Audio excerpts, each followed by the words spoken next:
ولما فتحوا الصندوق افتكروا سوا الذكريات، وبابا اتضايق شوية، وعشان كده بعدوا عن الأوضة الفترة دي. فسألته حصل امتى الكلام ده؟ قال لي من حوالي سنة، خافوا يوضبوا الأوضة ليلاقوا حاجة تانية تفكرهم بست الكل. سكتنا شوية لما افتكرنا أمي، وسألته محدش كان بينام هنا طول فترة اغترابي في القاهرة؟ قال لي مفيش حد بيدخل الأوضة من سنة تقريبا. قلت له غريبة، وهو استغرب شوية إنه قلت له كده. بصيت له وقلت له انت بتؤمن بوجود أشباح وعفاريت؟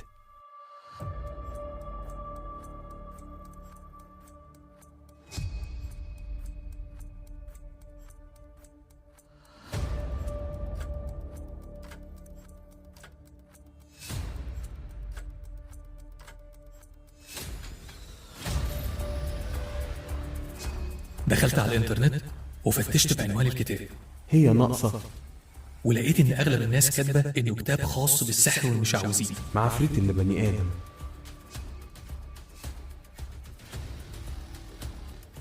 أنا صحيح مش بؤمن بالخرافات.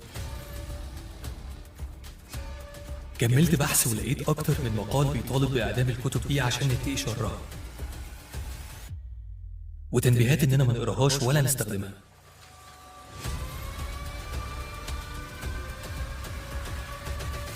ده موضوع كبير وله أصول. بصيت له وقلت له انت بتؤمن بوجود أشباح وعفاريت؟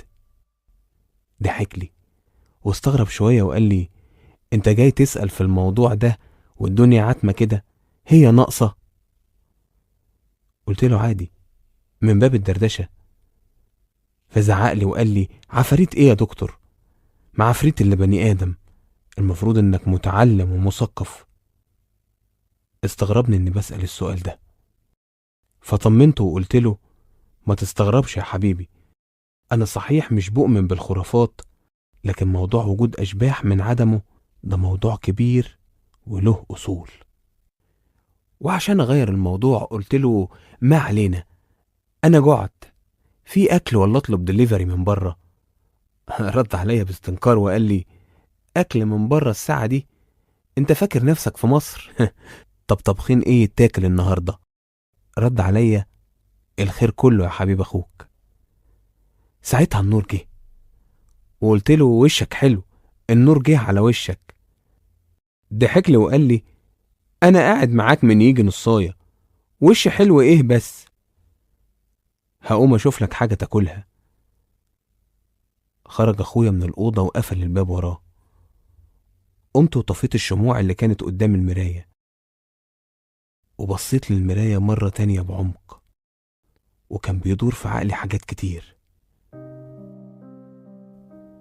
ابسطها مين اتحرك قدام المرايه لما النور قطع من شويه؟ ممكن يكون خيال، او يمكن بتخيل. يا ترى اللي بيحصل ده صدفه؟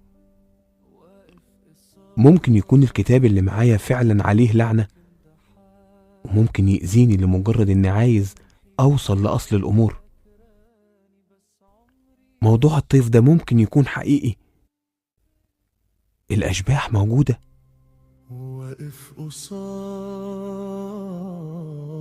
نفسي، يمكن ده حد تاني، ملامحي فاكراني، بس عمري مش شبهي.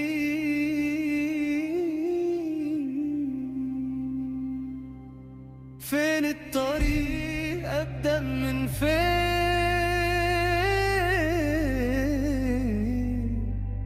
أنا متغير ما بقتش عارف مين.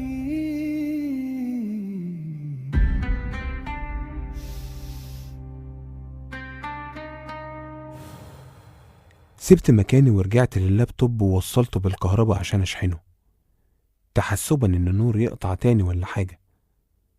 ودخلت على الانترنت المظلم تاني مره علشان أدخل على آخر صفحة كنت عليها، واللي كان عليها خدمات مدفوعة علشان الجن، العفاريت، علشان تساعدنا في عمل شوية حاجات.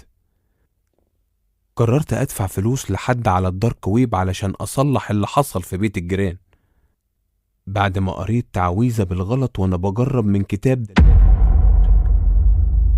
الدفع على الإنترنت المظلم بيكون بالفيزا ومقدما، وفعلا استخدمت الفيزا بتاعتي ودفعت مبلغ لواحد عامل أكاونت متخصص في الأمور الغيبية والاستثنائية.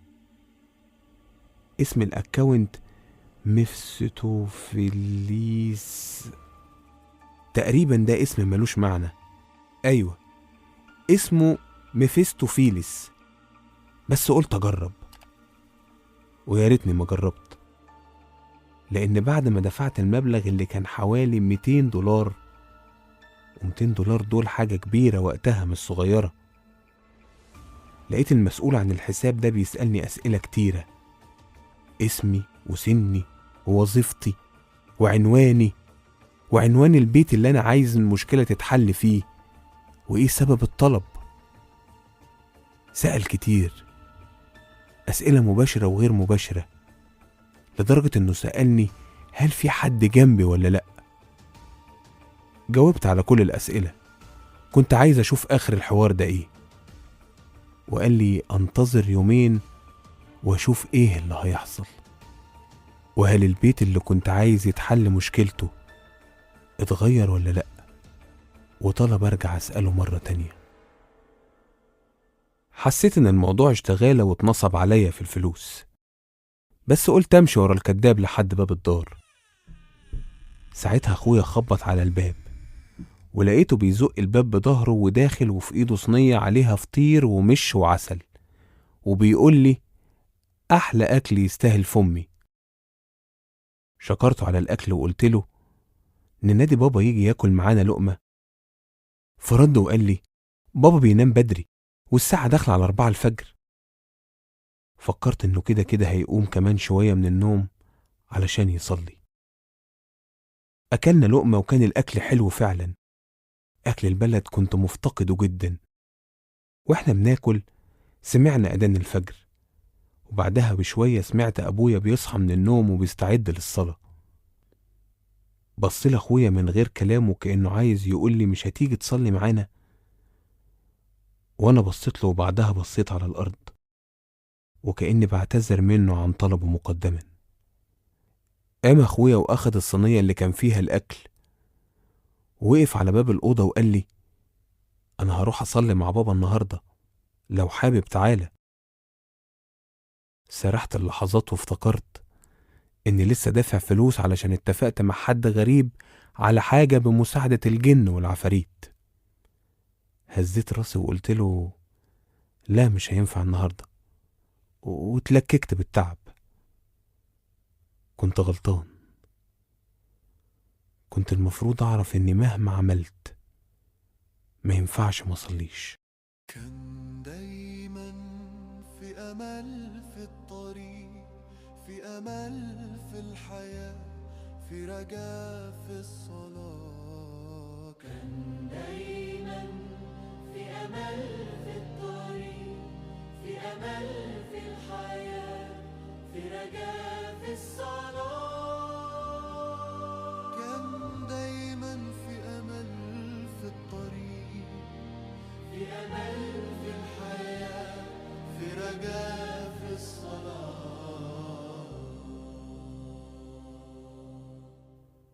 زعلت شوية على نفسي وقلت أرتاح من التعب ونمت، وحلمت يومها حلم مش قادر أنساه لحد النهاردة.